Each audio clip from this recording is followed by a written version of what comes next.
আসসালামু আলাইকুম রহমতুল্লাহি ওবরকাতুহ। বন্ধুরা সবাই কেমন আছেন? আপনাদেরকে আমি দেখাবো আজকে হজরত ওমর রাদিয়াল্লাহু তাআলা আনহুর বাড়ি। একটি হচ্ছে দুমাতুল জান্দার নামক স্থানে সৌদি আরবের আল-জুফ ডিস্ট্রিক্টে অবস্থিত। তো আমার পিছিয়ে যে বাড়িটি দেখতে পাচ্ছেন এটা হচ্ছে হজরত ওমর রাদিয়াল্লাহু তাআলা আনহুর বাড়ি। আপনাদেরকে উপর থেকে দেখানোর চেষ্টা করতেছি। এরপরে ভিতরে গেলে আপনারা বুঝে আসবেন না, কারণ হচ্ছে অনেক সিস্টেম আছে ভিতরে, ছোট ছোট ঘর আছে যেগুলোর মাধ্যমে বুঝে ওঠা খুবই কষ্ট হয়ে যাবে। এই জন্য আপনাদেরকে আমি উপর থেকে দেখানোর চেষ্টা করতেছি।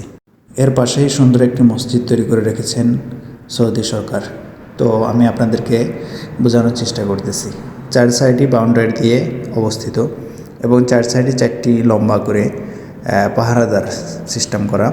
এখানে হয়তো পাহারা দিতেন সাহাবীরা, এবং আশপাশে কয়েকটি ধ্বংসস্তূপ বিল্ডিং দেখা যায়। হয়তো এখানে তেনার শাসন আমলে হয়তো এখানে সাহাবীরা অবস্থান করতেন, তার সৈনিকেরা। বেশ বড়সড় কয়েকটি বিল্ডিং এখানে হয়তো বা ছিল, ধ্বংসস্তূপ দ্বারা বোঝা যায়।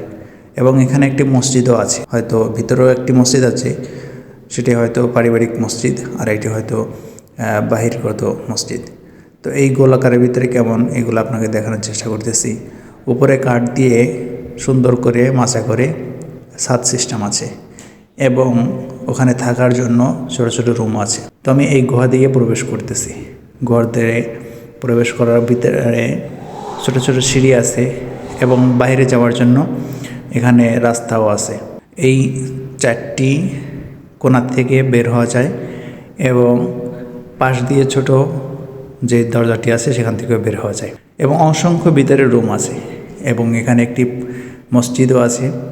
এই মসজিদে হয়তো তিনি নামাজ পড়তেন, তো সেই হিসেবে এখানে নামাজও রেখে দিয়েছে। যারা আসে তারা হয়তো এখানে 2 রাকাত নামাজ আদায় করে শুকরিয়া দেন। এটাও হয়তো ওনার পারিবারিক মসজিদ। যখন উনি ভিতরে থাকতেন তখন এই বাড়ির ভিতরে এই মসজিদটি অবস্থিত, বাউন্ডারির ভিতরেই।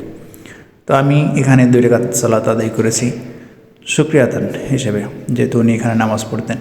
খুব সুন্দর করে মসজিদটি তৈরি করা, মোটা মোটা কাঠ দিয়ে, এবং উপরে মাচার মতন করে তার উপরে পাথর দিয়ে ছাদ করা। আমি মাটি দিয়ে চেক করতেছিলাম যে মাটিগুলো কিভাবে তৈরি করেছে বা প্লাস্টার কীভাবে করেছে। তো ওখানে দেখলাম যে খড় এবং মাটি মিশ্রিত করে, মাটি তো নাই, বালু মাটি যেটা আঠালো, ওই মাটি দিয়ে এই প্লাস্টারগুলো করেছেন। অসংখ্য ছোট ছোট কক্ষ আছে এখানে, ছোট বড় কক্ষ, এবং এখানে একটি সিস্টেম আছে উপরে ওঠার জন্য, সুন্দর করে সিঁড়ি সিস্টেম করে রেখেছেন। তো বেশ ভালোই লাগলো, প্রযুক্তি এখানেও খাটিয়েছেন। আমার কাছে খুবই ভালো লাগে। এখানে সেই জামানায় 1400 বছর আগে কত সুন্দর করে ডিজাইন করেছেন। তো এই মসজিদটি আপনাদেরকে দেখাতেছিলাম।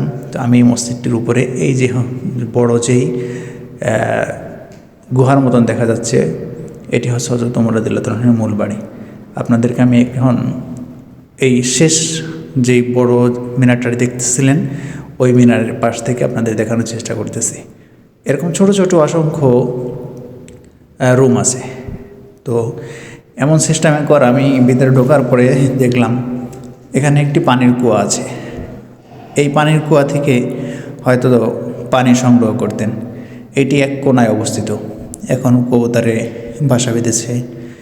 এবং এই যে সোজা বরাবর, এই বরাবর সোজা হচ্ছে ওনার যে উনি যেখানে থাকতেন ঘর, যেটা মূলত উনি থাকার জন্য, সেই ঘর বরাবর এই যে সোজা বরাবর এই বড় ইসের ভিতরে, ঘরটার ভিতরে উনি হয়তো থাকতেন। তো এই পাশটা দিয়েই কুয়া অবস্থিত, সোজাসুজি এখান থেকে যাওয়া আসা করা যায়, বাইরে কোনো লোক দেখবে না। যদি ভিতরে কেউ আসে তাহলেও কেউ দেখতে পাবে না। আমার পিছে যে বাড়িটা, এটা হয়তো ওমর রাদিয়াল্লাহু তাআলা আনহু থাকতেন। আর পাশে যে ছোট ছোট ঘরগুলো আপনাদেরকে দেখালাম এবং দেখাচ্ছি, এই সবগুলো হয়তো বা অন্য লোকরা এখানে থাকতো। এই দেখেন, এখানে ছোট্ট একটা রুম, এর পাশ দিয়ে ছোট্ট আরেকটা রুম আছে। এমন প্রযুক্তি করা, এখান থেকে ওই পাশের রুমটাও দেখা যাচ্ছিল। হয়তো এখানে অনেক মিটিং করতেন, অথবা সাহাবীদেরকে নিয়ে পরামর্শ করতেন, যুদ্ধের জন্য যেই প্রস্তুতি, এখানে বসে হয়তো পরামর্শ করতেন।